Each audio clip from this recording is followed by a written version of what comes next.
ची परंपरा आहे.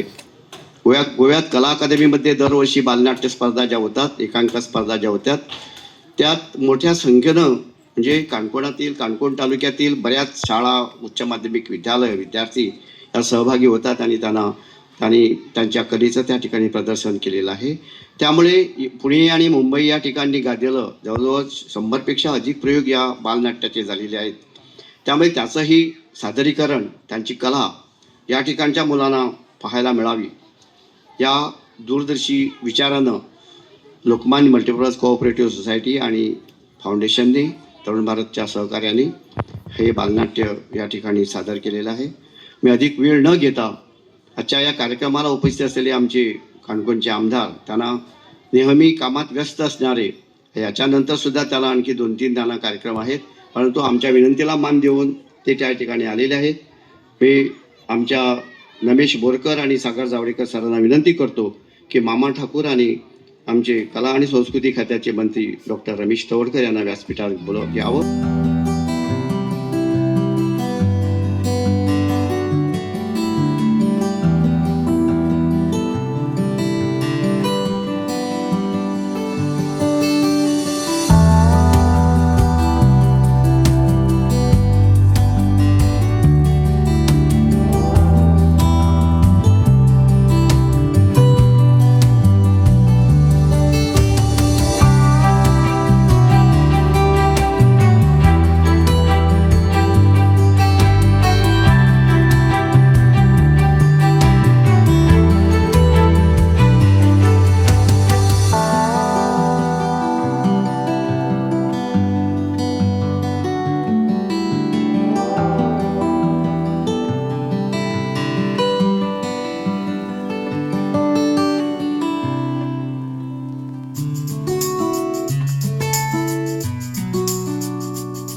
संस्कृती, कला यावर प्रेम करणारे प्रेक्षक आम्हाला लाभलेले आहेत आणि त्यानिमित्ताने आमच्याकडे आलेले प्रेक्षक सुद्धा, प्रमुख अतिथी सुद्धा हे प्रेमी आहेत, कलाप्रेमी आहेत आणि त्यांनीच आता आमच्याशी बोलता बोलता सांगून गेले की तुम्हाला हवी ती मदत करू आणि तुम्ही आमच्या इथे या. एवढी भूक इथल्या मंत्र्यांना, इथल्या मान्यवरांना आहे हे ऐकून अतिशय आनंद झालेला आहे. सियावर रामचंद्र की जय गेले 3 वर्ष सातत्याने आम्ही प्रयोग करतो आहोत.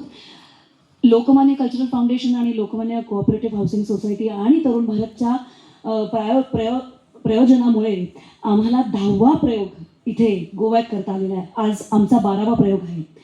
सियावर रामचंद्र की जय या बालमहानाट्यामध्ये 75 मुलं आहेत, 5 वयोगटापासून तर 15 वयोगटापर्यंत सर. आणि ही संपूर्ण टीम जी आहे ती पालकवर्ग सांभाळतात. कोणीही इथे प्रोफेशनल लाईट्स आणि साऊंड सोडल्यास नाहीत. ही सगळी चमू आम्ही तयार केली लॉकडाऊनच्या काळात. रामायण गावोगावी शहरोशहरी ऐकवलं जात होतं. परत एकदा जुनं रामायण बघितलं जात होतं. तेव्हा विचार आला की याचं लेखन करावं आणि या मुलांकडून हे सादरीकरण करावं. मात्र रामाची कथा असल्यामुळे ती भव्य, दिव्य आणि महान अशीच असली पाहिजे, म्हणून हे प्रयोजन आहे. फारच तुरळक लोक महानाट्य करतात, बालकांना घेऊन करतात, त्यात आमचा समावेश आहे आणि तुमच्यासारख्यांची साथ आहे, म्हणून आज इथपर्यंत आम्ही पोहोचलेलो आहोत. जी लेखिकेने आता थोडंसं चर्चा करत असतानाच तिने हा जो प्रयोग आहे म्हणजे लहान मुलावर ते नाट्य प्रयोगाच्या विषयी तिने सांगत असताना ज्या प्रकारची त्यांनी रचना केली आहे, त्यामुळे ती रचना की महाराष्ट्र, कर्नाटका, बाकीच्या सगळ्यामध्ये आता गोव्यामध्ये पोहोचली आहे. आणि तिथून हा म्हणजे अशा प्रकारचे प्रयोग जे बाल मनावर केलेले प्रयोग हे सगळ्यांना आवडले आहेत.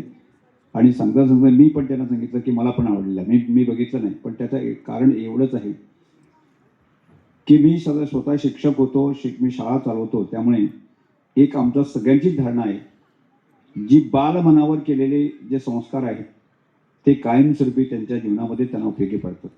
आणि अशा प्रकारचे प्रयोग जे आहेत ते झाले पाहिजे. म्हणजे आपल्या देशाला लागणारा जो तरुण आहे, जो नागरिक आहे, तो संवेदनशील असायला पाहिजे, देशभक्त असायला पाहिजे आणि त्याच्या गुणसंपन्न असायला पाहिजे.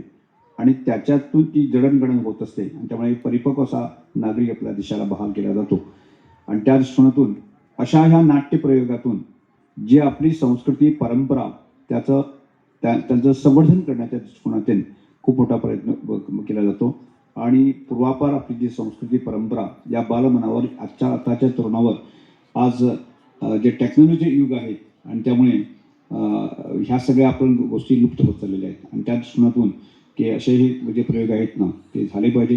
आणि त्यामुळे की अशा प्रकारचे प्रयोग जर काणकोणमध्ये पुढं मागं करण्याची इच्छा असेल तर त्याच्यावर एक योग्य रचना करून देत ना सगळ्या शाळा, सगळे पालक, बाकीच्यांना पूर्णपणे असा विचार करून आपण करू. आणि त्या दृष्टिकोनातून म्हणजे आपल्या काणकोणला लागणारा तरुण आहेत ना की आपल्याला जो आदर्श नागरिक एक आपण की काणकोण विजनरी मिशन असा कन्सेप्ट आपण पुढे नेत आहे. विकास होतीलच, पण खऱ्या अर्थानं माणसाचा विकास झाला पाहिजे की पुढच्या काळामध्ये जर तो माणसाचा विकास योग्य तऱ्हेने झाला तरच आपण जेवढा विकास आहे त्याचा योग्यपणे वापर आपण करू शकेल. आणि त्या दृष्टिकोनाची आपल्याला ती अपेक्षा आहे. आणि त्या दृष्टिकोनाचं आपण सगळ्यांनी मिळून ते काम करायला पाहिजे. अशा तऱ्हेच्या निश्चित या गोष्टीतूनच की आपल्याला लागणारा नागरिक घडेल अशी अपेक्षा व्यक्त करतो. आणि पुन्हा एकदा या नाट्यप्रयोगाला मी माझ्या वतीने शुभेच्छा